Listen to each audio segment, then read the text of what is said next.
ஆணவத்தில் ஆடி வரும் ஜீவனும் இல்லை.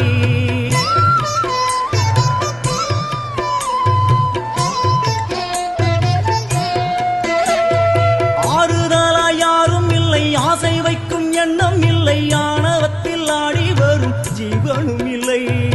சொந்த பந்தம் யாரும் இல்லை, சூழும் ஜனம் நல்லதில்லை, உன்னை என்று இவ்வுலகில் வல்லதொரு தெய்வம் இல்லை. தடுமாறி திருக்கோயில் வந்தேனம்மா, அம்மா ஜெகதீஸ்வரி, உந்தன் குழந்தை என்னை ஆதரி.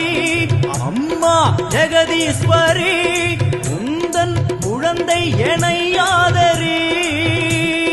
நீ வந்து தாயாக என்னை தாங்கணும், உன் மடி மீது தலை வைத்து நான் ஏங்கணும். சலனங்கள் இல்லாமல் மனம் தூங்கணும், மனம் தூங்கணும், மனம் தூங்கணும். எங்களுக்கு குறையும் உண்டு, அதனை நான் அழுது சொல்லலாம்.